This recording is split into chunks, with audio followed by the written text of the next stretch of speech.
सो आज की वीडियो में हम एक क्वेश्चन सॉल्व करेंगे जिसमें है कि आपको दो बुलेट दिए हुए हैं और ये बुलेट जो है वो किसी एक पर्टिकुलर हाइट से यानी एच हाइट से जिसकी वैल्यू 200 मीटर है वहाँ से हमने शूट किया है।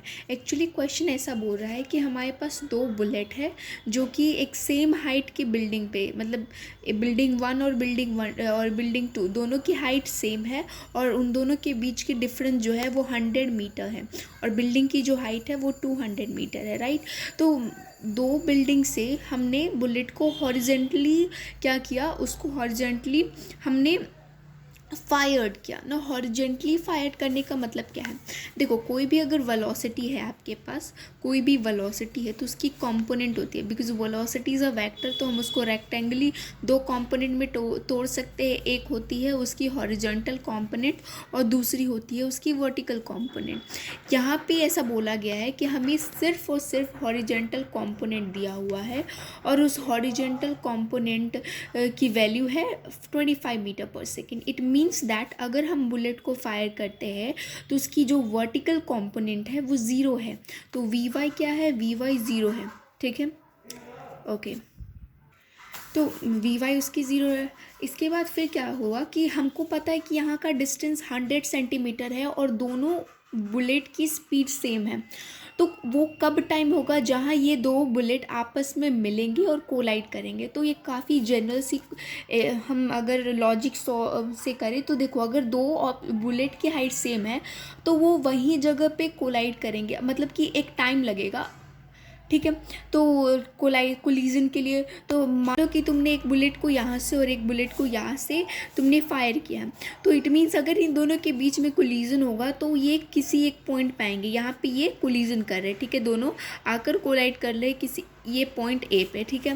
तो इट मीन्स दैट कि यहाँ से भी वो एक्स डिस्टेंस ट्रैवल करेंगे और यहाँ से भी वो एक्स डिस्टेंस ही ट्रैवल करेंगे बिकॉज स्पीड सेम है, ठीक है, बिकॉज स्पीड सेम है। तो समझो कि लेट कर लेते हैं कि वो टाइम टी है जहाँ पे कोलिजन हो रही है, ठीक। इसके बाद क्या होगा कि हमने ये कर लिया ना। अब बिकॉज इक्वल डिस्टेंस ट्रैवल करेंगे यानी इन दोनों की जितनी डिस्टेंस है उसकी हाफ स्पीड ट्रैवल करेंगे।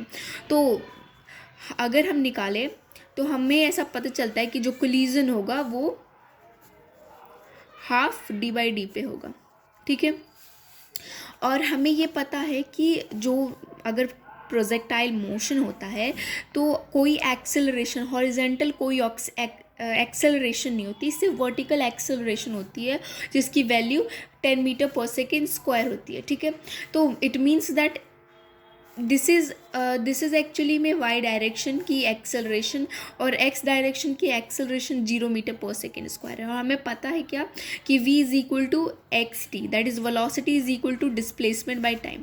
सो अगर हम इस फॉर्मूला से अगर हम डिस्प्लेसमेंट निकालें तो हम वी टी बोल सकते हैं, वी टी यानी वी एक्स, ठीक है, बिकॉज हम हॉरिजॉन्टल की बात कर रहे हैं। तो वी एक्स की वैल्यू ऑलरेडी दी हुई है 25 सेंटीमीटर, हम पुट करते हैं और टाइम टी पे, ठीक है, ये एक्स डिस्टेंस ट्रैवल करेगा यानी डी का हाफ डिस्टेंस क्या है 50 मीटर, ठीक है। तो इससे हमें पता चला कि टी की वैल्यू कितनी है, टी की वैल्यू है 2 सेकेंड टी की वैल्यू है, राइट। नाउ अब यहाँ पे क्या करना है, हमें ये हॉरिजॉन्टल डिस्टेंस उसकी फाइंड आउट करनी है। इतना तो पता चल गया, क्वेश्चन का एक हिस्सा निकल गया कि कब वो कोलाइड करेंगे। तो आफ्टर 2 सेकेंड के बाद वो कोलिजन करेंगे। अब ना उसकी वर्टिकली हाइट कितनी है, हमें पता है कि वी वाई की जो वैल्यू है वो ज़ीरो है बिकॉज यहाँ पे क्वेश्चन में ये ज़ीरो ही दिया हुआ है क्योंकि जो पर्सन है उन्होंने हॉरिजेंटली एक्सेलरेट बुलेट को फायर किया, ठीक है। टाइम हमें दिया हुआ है 2 सेकेंड ना। हमें पता है S is equal to U T plus half of A T square, ठीक है।